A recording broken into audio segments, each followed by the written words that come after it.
नमस्कार दोस्तों, स्वागत है आपका बिहार समाचार में। तो चलिए बिहार की 10 प्रमुख बड़ी खबरों के बारे में जानते हैं। तो खबरों की ओर रुख करने से पहले आप बिहार के किस जिले में रहते हैं ये हमें कमेंट बॉक्स में जरूर बताएं। और अगर आपके मन में कोई सवाल है तो हमें कमेंट बॉक्स में जरूर पूछें। और वीडियो अगर अच्छी लगे तो एक लाइक अवश्य करें। हो गई जय जयकार, बिहार में फिर नीतीश सरकार वाले पोस्टर से सजे पटना के चौक चौराहे। जी हां, बिहार में एनडीए की जीत के बाद पटना के चौक चौराहों पर केवल नीतीश कुमार ही नजर आ रहे हैं। अलग अलग इलाकों में नीतीश कुमार के पोस्टर साट दिए गए हैं। जीत का ताल ठोकने वाले डबल इंजन की सरकार ने रचा इतिहास। बिहार में का बा नीतीश कुमार बा जैसे दर्जनों पोस्टर दिखाई दे रहे हैं। मुख्यमंत्री नीतीश कुमार बड़े बड़े पोस्टर लगाए गए हैं। हड़ताली मोड़ के पास देर रात ही पोस्टर लगाने शुरू हो गए। इस बार बिहार विधानसभा चुनाव में का बा खूब ट्रेंड कर रहा था। पहले सोशल साइट पर बिहार में का बा जबरदस्त तरीके से वायरल हुआ, जिसके बाद विपक्षी पार्टियों ने भी इसे खूब भुनाया। डबल इंजन की सरकार, बिहार में का बा जैसे दर्जनों पोस्टर साट दिए गए थे।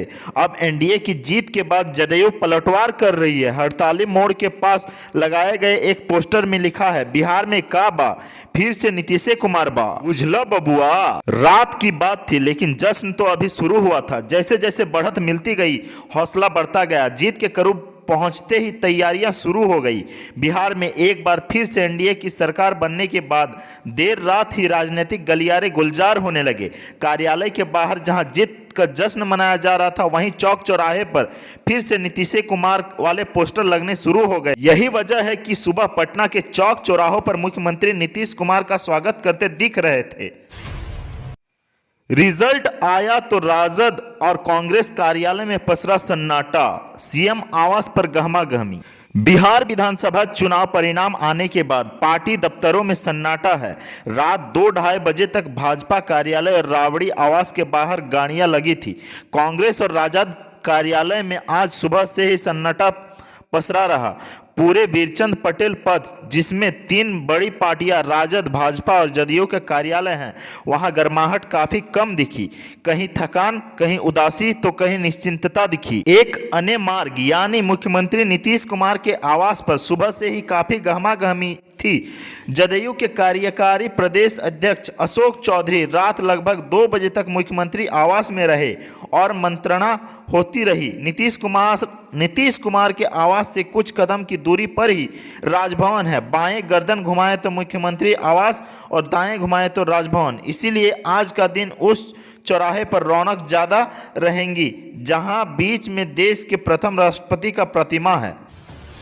लगातार 8वीं बार विधायक बनने वाले डॉक्टर प्रेम कुमार ने कहा, शहर को जाम से मिलेगी निजात, हर घर पहुंचेगा पानी। गया शहर से लगातार 8वीं बार विधायक बनने के बाद डॉक्टर प्रेम कुमार बुधवार को हनुमान जी की पूजा करने मंदिर पहुंचे। जीत की माला पहने प्रेम कुमार विधिवत पूजा अर्चना करने के बाद मीडिया से मुखातिब हुए। दैनिक भास्कर से बातचीत में उन्होंने अगले 5 साल की रणनीति के बारे में बताया।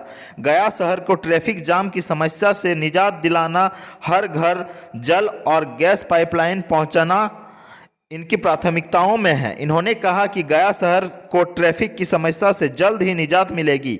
यहाँ की सबसे बड़ी समस्या के लिए शहर के कई इलाकों में काम चल रहा है, जो अगले साल तक पूरा हो जाएगा। इसके अलावा हर घर तक जल पहुँचाना भी हमारी योजनाओं में है। इसके साथ ही सीवरेज की समस्या से भी गया वासियों को छुटकारा मिलेगा। बिहार चुनाव के नतीजे आने के बाद पहली बार नजर आए मुख्यमंत्री नीतीश कुमार। अबुल कलाम आजाद को दी श्रद्धांजलि। मंगलवार को बिहार चुनाव के परिणाम जारी होने के दौरान मुख्यमंत्री नीतीश कुमार नजर नहीं आए। मीडिया के लोगों को उम्मीद थी कि चुनाव परिणाम जारी होने के दौरान वह बाहर निकलेंगे और बयान देंगे, लेकिन ऐसा नहीं हुआ। मीडिया वाले उनका बयान लेने को आतुर दिखे, लेकिन नीतीश कुमार सीएम आवास के अंदर ही बैठे रहे। बुधवार को वे नजर आए। मुख्यमंत्री नीतीश कुमार मौलाना अबुल कलाम आजाद को उनकी जयंती पर श्रद्धांजलि देते दिखे। सचिवालय स्थित लोक संवाद में उन्होंने मौलाना अबुल कलाम आजाद के तैलचित्र पर माल्यार्पण किया।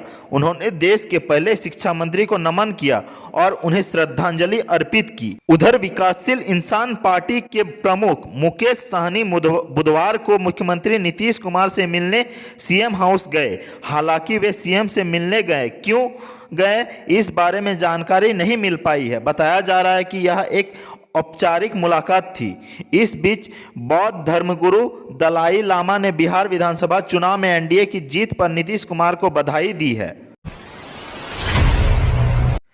राजद ने मतगणना में लगाया धांधली का आरोप। बिहार के मुख्य निर्वाचन पदाधिकारी एचआर श्रीनिवास से मंगलवार की देर शाम मुलाकात कर राष्ट्रीय जनता दल ने बिहार विधानसभा आम चुनाव की मतगणना में धांधली का आरोप लगाया और शिकायत की। राजद के नेतृत्व में गए कांग्रेस व वाम दलों के नेताओं ने अपनी मांगों से जुड़े ज्ञापन बिहार के सीईओ को सौंपा। मंगलवार को मुलाकात के बाद सीईओ श्रीनिवास ने बताया कि राजद के नेतृत्व में मिलने आए महागठबंधन के नेताओं ने चुनाव जीत चुके उनके उम्मीदवारों को प्रमाण पत्र नहीं दिए जाने की शिकायत की।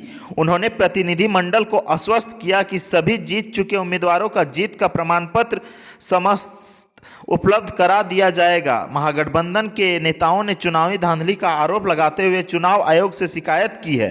रात करीब 9 बजे राजद और कांग्रेस के कई वरिष्ठ नेता राज्य निर्वाचन आयोग के दफ्तर पहुंचे। उन्होंने करीब 2 दर्जन सीटों की सूची आयोग को सौंपते हुए कहा कि जहां हमारे जीतने की घोषणा कर दी गई, उसके बाद रीकाउंटिंग के नाम पर हमें हरा दिया गया। उन्होंने स्थानीय प्रशासन द्वारा गड़बड़ी किए जाने का आरोप लगाया। केसी त्यागी ने बताया, नीतीश कुमार कब लेंगे बिहार सीएम पद की शपथ। बिहार विधानसभा चुनाव 2020 में एनडीए की जीत के बाद अब शपथ ग्रहण की तैयारी पूरी हो चुकी है। इसी बीच जेडीयू के महासचिव केसी त्यागी ने कहा कि दिवाली के बाद नीतीश कुमार बिहार के मुख्यमंत्री के रूप में शपथ ले सकते हैं। बता दें कि मौजूदा बिहार विधानसभा का कार्यकाल 29 नवंबर को खत्म हो रहा है। नीतीश कुमार पिछले 15 साल से बिहार के मुख्यमंत्री हैं और इस चुनाव में मिली जीत के बाद वे फिर एक बार सीएम बनने जा रहे हैं। बीजेपी, जेडीयू, हम और वीआईपी वाले एनडीए गठबंधन ने नीतीश कुमार के नेतृत्व में चुनाव लड़ा था। हालांकि नीतीश कुमार की पार्टी जेडीयू को इस बार बीजेपी से काफ़ी कम सीटों पर जीत मिली। बिहार में बीजेपी को गठबंधन का छोटा भाई माना जाता था, लेकिन पार्टी इस बार एनडीए में सबसे ताकतवर बनकर उभरी है। मंगलवार को हुए बिहार चुनाव मतगणना में बीजेपी को 74, जेडीयू को 43 और वीआईपी हम को 4-4 सीटों पर जीत मिली। वहीं महागठबंधन में शामिल आरजेडी को 75, कांग्रेस को 19 और वाम दलों के खाते में कुल 16 सीटें गई। बिहार विधानसभा चुनाव 2020 में आरजेडी सबसे बड़ी पार्टी बनकर उभरी। वहीं दूसरे नंबर पर बीजेपी है। बिहार चुनाव में हार के बाद भी तेजस्वी बने हीरो, भाजपा नेता ने भी की तारीफ। भाजपा नेता उमा भारती ने बुधवार को कहा कि बिहार बाल बाल बच गया। तेजस्वी बहुत अच्छा लड़का है, परंतु तेजस्वी सरकार चला नहीं सकते। उन्होंने आगे कहा कि सरकार चलाने का काम लालू को करना था। जैसे मध्य प्रदेश में दिग्विजय सिंह ने कमलनाथ का बंटाधार कर दिया, वैसे स्थिति बिहार में लालू के द्वारा होनी थी। वहीं मध्य प्रदेश उपचुनाव के नतीजों पर उमा भारती ने कहा कि भाजपा की जीत से भाजपा के कार्यकर्ताओं का बहुत ही मजबूत चरित्र सामने आया है कि उनकी पार्टी के प्रति कितनी निष्ठा है। जीत का पहला श्रेय जनता को, दूसरी मोदी जी को और तीसरा श्रेय शिवराज, वीडी शर्मा और ज्योतिरादित्य को दूंगी। गौरतलब है कि एनडीए में शामिल जदयू, भाजपा, वीआईपी और हम पार्टियों ने 125 पर अपनी जीत दर्ज की, जबकि महागठबंधन की झोली में 110 सीटें आई। 75 सीटें जीत कर राजद सबसे बड़ी पार्टी बनकर उभरी है, जबकि 74 सीटों पर जीत हासिल कर भाजपा दूसरे नंबर पर और 43 सीटें जीतकर जदयू तीसरे नंबर की पार्टी बनी। महागठबंधन को बहुमत नहीं मिलने पर क्या सोच रहे हैं लालू प्रसाद यादव, कैसी है तबीयत। बिहार विधानसभा चुनाव के नतीजों में महागठबंधन जादुई आंकड़े से महज कुछ सीटें ही पीछे रह गया। महागठबंधन को 110 सीटें मिली, जबकि भाजपा को 125। उधर इस रिजल्ट को लेकर राजद के राष्ट्रीय अध्यक्ष लालू प्रसाद यादव काफी चिंतित नजर आए। रिजल्ट के दौरान उन्होंने टीवी से दूरी बनाई रखी थी। उनके चेहरे पर चिंता की लकीरें साफ दिख रही थी। रांची के रिम्स निदेशक के आवास में लालू प्रसाद बेचैन दिखे। महागठबंधन की सरकार नहीं बनने का सीधा असर लालू प्रसाद पर दिख रहा है। लालू प्रसाद की तबीयत भी ठीक नहीं दिख रही है। उनकी किडनी पहले से ही खराब है। एक उम्मीद जगी थी कि 9 नवंबर को जेल से बाहर आ जाएंगे।